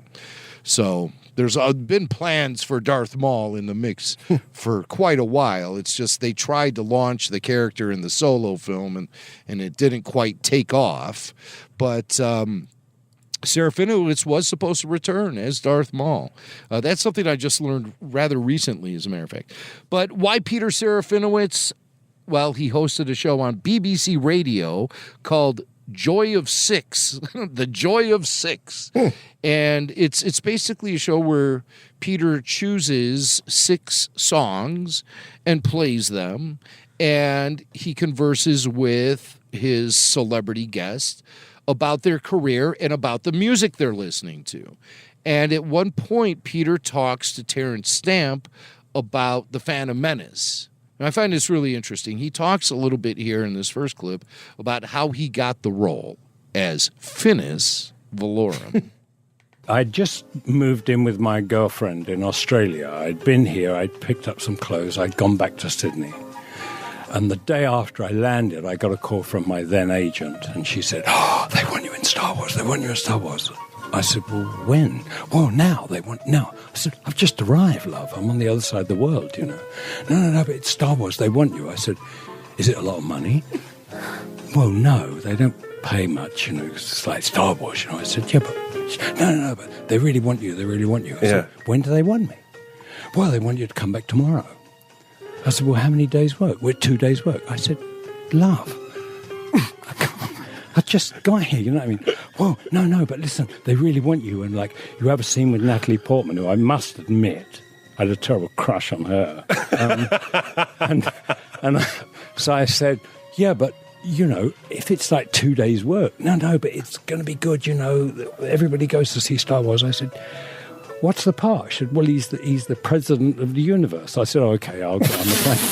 So I get on the plane, and I arrive. I do costumes. The day after, I'm in the studio, and George Lucas comes up and he says, "Oh, I've given Natalie the day off. That bit of paper stuck on the wall, that's Natalie." So, "Oh, thanks." Imagine you take the gig because, well, you know, I hate to admit it, but I've always had a little bit of crush on Natalie Portman, so I'm going to do it. And I get a scene with her, and George takes a yellow Post-it and sticks it on the wall and says, "There's your Natalie Portman, you old creep." Natalie. There we go. Yeah. Well, I mean, Swank, Natalie Portman was only 16 years old when the Phantom Menace began shooting in 1997. So old creep might actually be very appropriate, despite the man has passed away.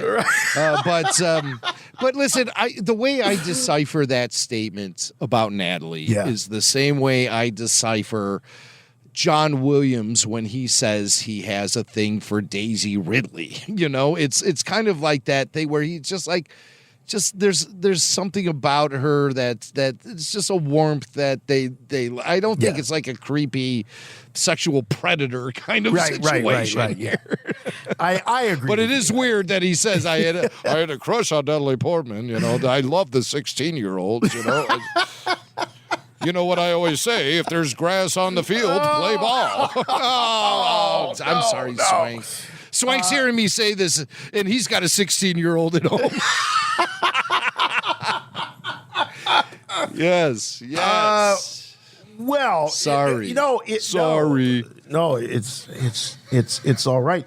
But no, it's not. There's far from all right. But sorry. But funny to know that the Terence Stamp casting here. I was giving George all this credit, saying, "Well, you know, he knows how to cast these characters when they," and he does. But there was no great strategy. It seems like they decided they wanted him a matter of 2 days before they rolled cameras.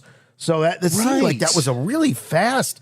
Like, you didn't cast Valorum before you were ready to shoot the scenes. Yeah, right. Like, who's addressing the Senate? You have the Senate, and who's going to be on? You don't 2 days. Maybe they had someone locked in, and that person bailed. Maybe sickness. Maybe who knows? Right. And then remember, there was a guy named Adrian Dunbar who was hired to play the role of Bale Antilles. And you could find his deleted scenes, but he's just a senator from Alderaan. Okay? Yeah. And you know, he gets mentioned actually by Panaka in Palpatine's apartment, where he says something about Bale Antilles and And he mentions another name who are also trying to become the Chancellor. Apparently, Bale But is Palpatine. is like John on in the Star Wars universe. Oh, apparently, like two Bales. Skywalker is Smith. Yeah, right. And our 2 units are toasters. That's according to George Lucas. But they were stuck with it because when did we get the first reference of Bale Antilles? He says my last master was. He doesn't give his first name. He just says Captain. He just says Antilles. Captain Antilles. Right? Why would they give him the name Bale? I don't think Bale Organa? Antilles. And here's the other thing: Bale Antilles and Captain Antilles are 2 different people. Bale Antilles was a senator from Alderaan who got cut out of the film. Captain Antilles is the guy who he's a soldier. You know, he's on board the Rebel blockade runner. So that's who they're 2 different 3PO's former master was the guy that was running the blockade runner. Yes, not the senator. Not the senator. Not the senator. Right. Captain Antilles. So Antilles is like Smith. Skywalker is like the last name Brown. You know, get out of here, George.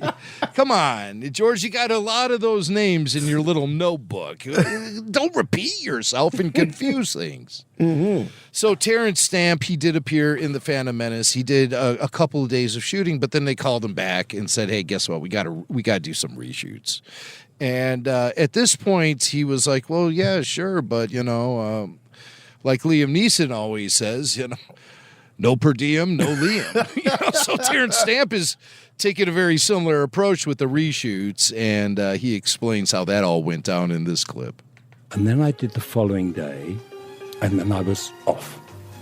And I got a call on my answer machine saying, George has dropped a shot, and they want you to come in and do the extra shot. Could you come in like day after tomorrow? And I thought to myself, he's only calling me. If he calls my agent, she's going to say another day's pay, another like 2 and 6, toffee apple. And so I didn't answer. And I went to Wagamama in Lexington Street. You know the downstairs? And there's George Lucas and his producer, they say, Terence, we were trying to get you, So I was conned into doing this extra shot. Yeah. Well, a shot he'd forgotten.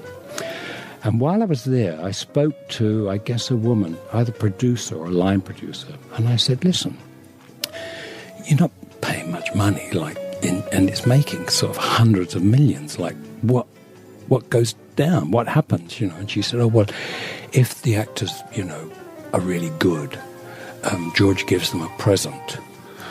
I thought, that's all right. So when I leave the studio, I go into my dressing room, and there's a box. It looked like a box of pencils, and it was like a box of Star Wars stencils. And that was my present. That was my present. And I just couldn't believe it. I thought, may the Force be with you, George. You know what I mean? Because I thought the Force was non-individual. Do you understand? I thought the Force was cosmic. Yeah. I thought the Force was like awareness, like it was true democracy, like everybody had the Force, Yeah. So you have to think of everybody as you. But maybe he hasn't got as much Force as we attribute him with. Well, the Phantom Menace, it only made $1 billion. And he owned it all, right? Yeah. Like he wasn't beholden to anybody. I didn't keep my stencils out. He left them behind in the dressing room. He thought he was going to get a couple of points maybe on that box office, but that was not to be. In the case of, because George said, don't make me go get Malcolm McDowell. I can replace you real That would have been perfect, actually. Right. But, and I like how they ambushed him at a restaurant, It was Luke and McCallum, probably. Right. We've been trying to reach you. Hey, look, there's Terence Stamp right there. Yeah. Where the hell have you been, man? We need you on the set, tomorrow. And, we'll leave you stencils in your dressing room. Oh, stencils. Well, sign me up for that. Now, what Terence Stamp doesn't realize, I don't know what he's talking about when he says stencils. but it was probably like some artifact from the Lucasfilm archives that's worth a fortune, like some early 1977 publicity thing that probably should be in a museum, and George is just giving it to Terence. Yeah. If he doesn't want it, he could auction it off on eBay, probably get, tens of thousands of dollars for it. And then Terence looks at it and goes, stencils, Star Wars stencils. I don't want these. He just leaves them in his dressing room. Yeah, he probably ended up like, I'll give him to Jay Lagaya. I don't care. At this point, I don't want to see them. I'm just trying to make space in the archives.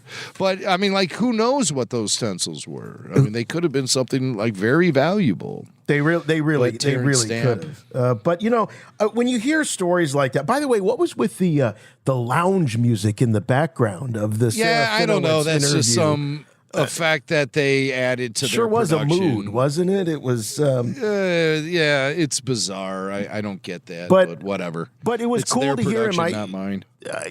Jim, I don't. Up to that point, I don't know that I really ever heard him talking about the role. But I do recall when he was cast. I think there were some early publicity photos of the character, kind of not quite as hyped as Rick O'Lee, where it was like the very first character photo that we got, and we go, oh, this guy's going to be amazing. I can't wait for Rick O'Lee.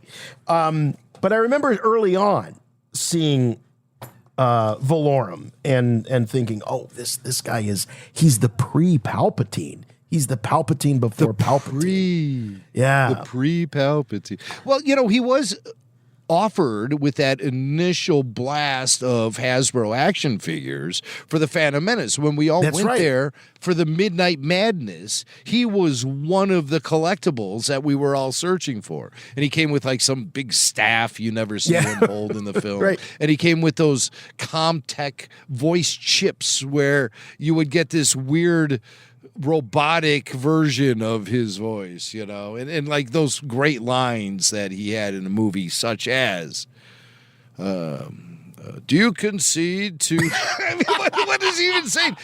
He's giving out parliamentary procedure. We'll hear from the solvent system of Naboo.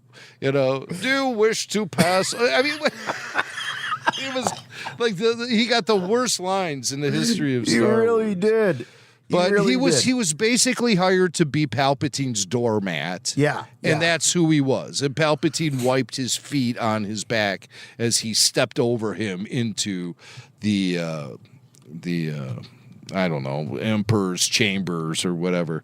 Yeah. But and the poor guy's just talking to one of his assistants, and Palpatine's like, and to the bureaucrats, look at this. It's all corrupt. Yeah. He's talking here they are. Yeah.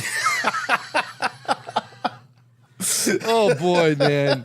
He's Palpatine planting seeds all over the place. I would have liked to have seen maybe a little bit of friction, like one scene of Palpatine and Valorum, sort of, like a little face-off. Debating over things. Or just like where Palpatine just kind of eats him alive in some debate or something. That would have been kind of cool. But, just to see Palpatine laying those seeds for his eventual succession as Chancellor and then Emperor, or as they call him, President of the Galaxy. Or right. Yeah. Peter Serafinowicz got a big laugh out of that one. But R.I.P. Terence Stamp. Yes. I mean, really one of the coolest British actors that has come across my desk in my history of watching film. There's just always something that's very cool and calculated about the way that Terence Stamp would approach these roles that he's known for, like Zod, like Valorum, like the Limey.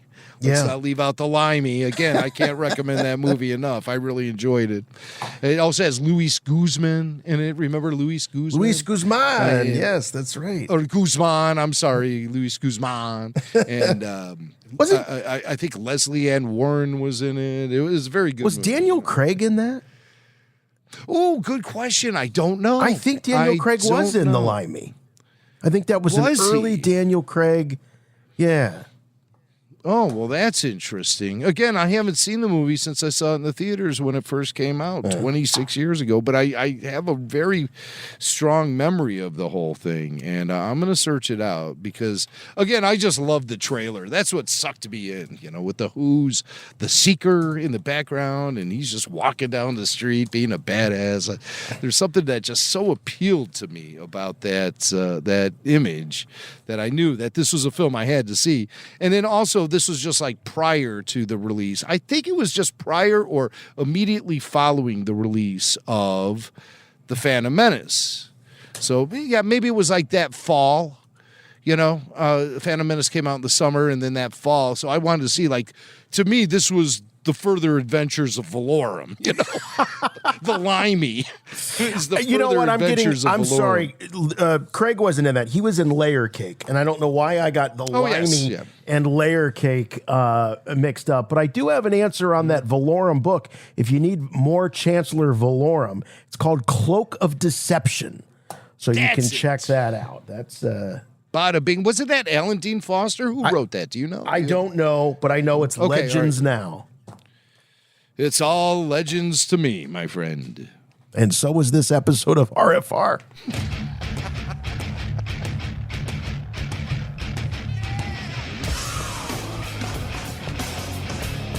All right, that's going to wrap things up for us here as we finish the show with our tribute to Terence Stamp.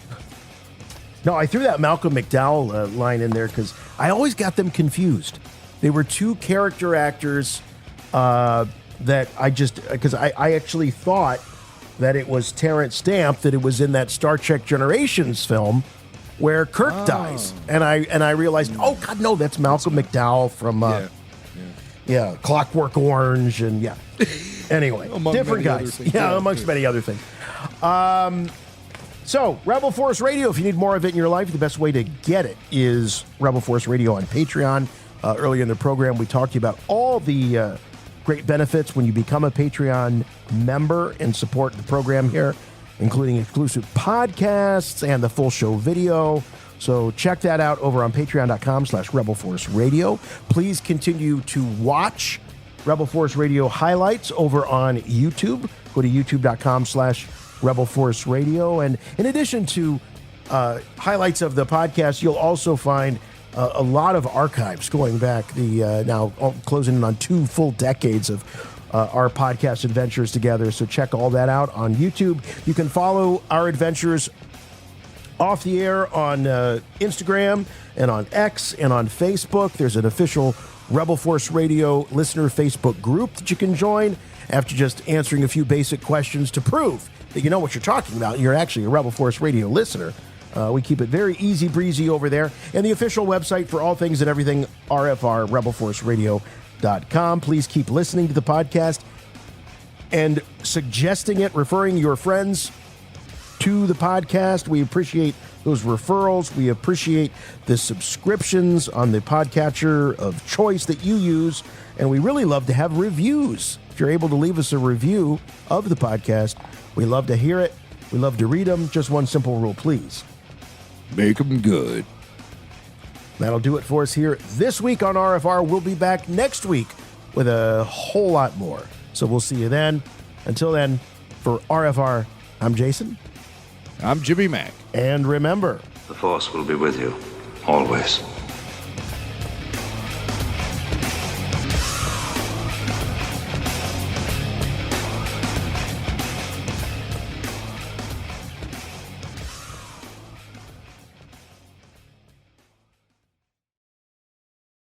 Natalie Portman, who I must admit, I had a terrible crush on her.